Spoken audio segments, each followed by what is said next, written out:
Hello, thank you for joining us once again. Yes, we are now covering the seventh key driver of enterprise competitiveness. Earlier on this year, we started off with the first key driver, and you have moved this journey with us through the months till today when we start on the last key driver of enterprise competitiveness, which is the intensity of competition in both local and external markets. Enjoy!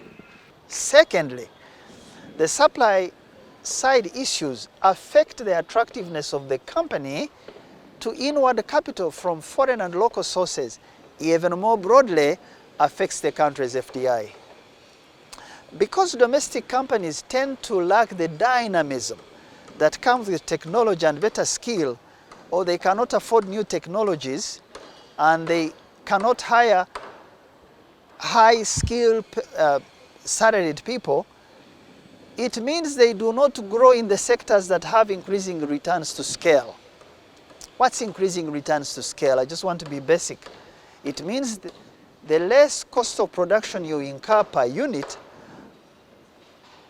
and your operation as you grow the size and scale of the business and it becomes profitable. Many of you listening and watching might know that a large share of our companies fall in the agriculture sector. Agriculture has a very long gestation period to get it to scale. It's the reason many run away from it at a low level and they go buy properties and start services, unless of course there's concentration of quality patient capital to get them to turn a profit faster. Investments otherwise tend to go to sectors where there's rapidly increasing returns to scale.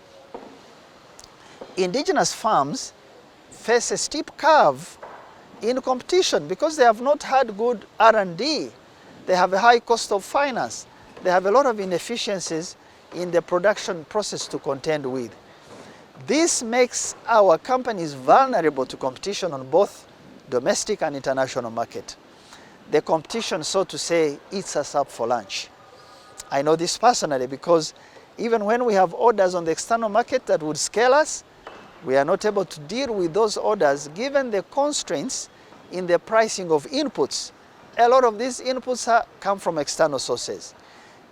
The unwillingness of banks to look at manufacturing entities as opposed to the quicker importing trading companies, the low level of skill, many things. The level of skill available forces us to hire paid expatriates.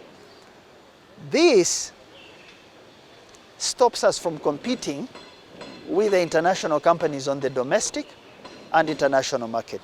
Thirdly, the product structure and composition of our companies. The product structure and composition of our companies on local and external markets lack the necessary concentration that you require to break through the competition of companies that have benefits of incumbency in the markets we are targeting.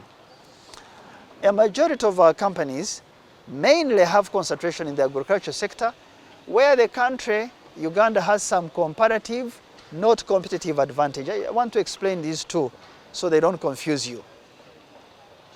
We may have a comparative advantage, but you don't have a competitive advantage.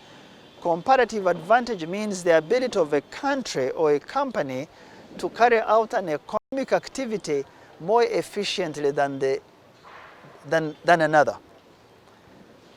Competitive advantage means a company is in a very superior or a very favorable position to exploit a particular market or a market segment because of what that company has done in the past in its capacity building, in its technology and investments. Now, the competition which we face as firms, as companies, from established domestic and international companies, the competition which we face us as SMEs of Uganda and Africa, even in agriculture where we assume an advantage, is such that that competition already have farms FARMS in countries where they produce and pack food. They own distribution networks into the very outlets that we want to get into. They have much better research into consumer insights about the needs of those markets. Some of the retail outlets in the high value, the high yield markets, even do what you call white label packaging with them. If you are a visitor to some of the large outlets in the US or Europe, you will see that retail outlets like Tesco in Britain has its own cornflakes and oatmeal, which is packed. I want you always to read the little print when you go to those supermarkets. They have cornflakes and oatmeals and grains that are packed by these very established companies that own farms in the neighborhood, in Kenya, in Tanzania, as an example. Almost all outlets do this because companies pack foods for them. That's the meaning of white label, that supermarkets allow companies that supply them to pack for them, because these outlets don't want to invest in packing and packaging. It isn't their core business. They are simply a shop floor to trade through.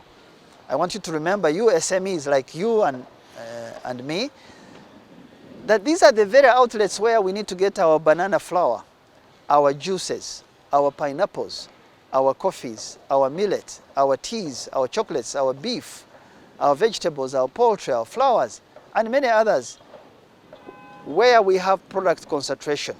Yet people are so ahead of us. Now, so when a company has this kind of market dominance, the company that has distribution networks, the company that does white labeling, white packaging for outlets we want to get into, when a company is this large, there are two options you have as Ugandan SMEs.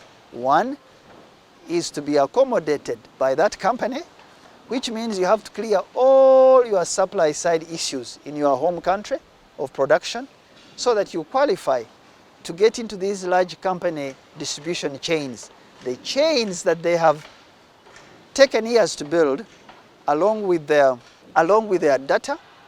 Or if you don't do that, if you don't seek accommodation, you have to fight like crazy to move your business or your economy to a higher rank, to better value chains that comprise new sectors such as chemicals, textile design, electronics, metals, and engineering. I want you to remember, the shift from food to electronics is not just a wish. It's not just a nice speech you make at a dinner table. It is combined, very deliberate hard work that takes both the government regulators, the funding agencies, research, along with willing SMEs that are able to carry these long-term risks to get us there. That means we are in the food sector for some foreseeable future if we can't get to the chemicals and metals sector quickly. We are here for some foreseeable future, and therefore we have to work hard to be accommodated into these large retail outlets that are now locked to us by the competition which has incumbency advantages. That's the point I'm making. We will meet again next week to expand on this. Have a great weekend. Would like to hear from you. Please email us at info@tapmedia.com and visit our website at www.tapmedia.com. You can also visit our offices located at Tomosi Business Park, Luzira, Port Bell Road, or call 0414 220 702. Thank you.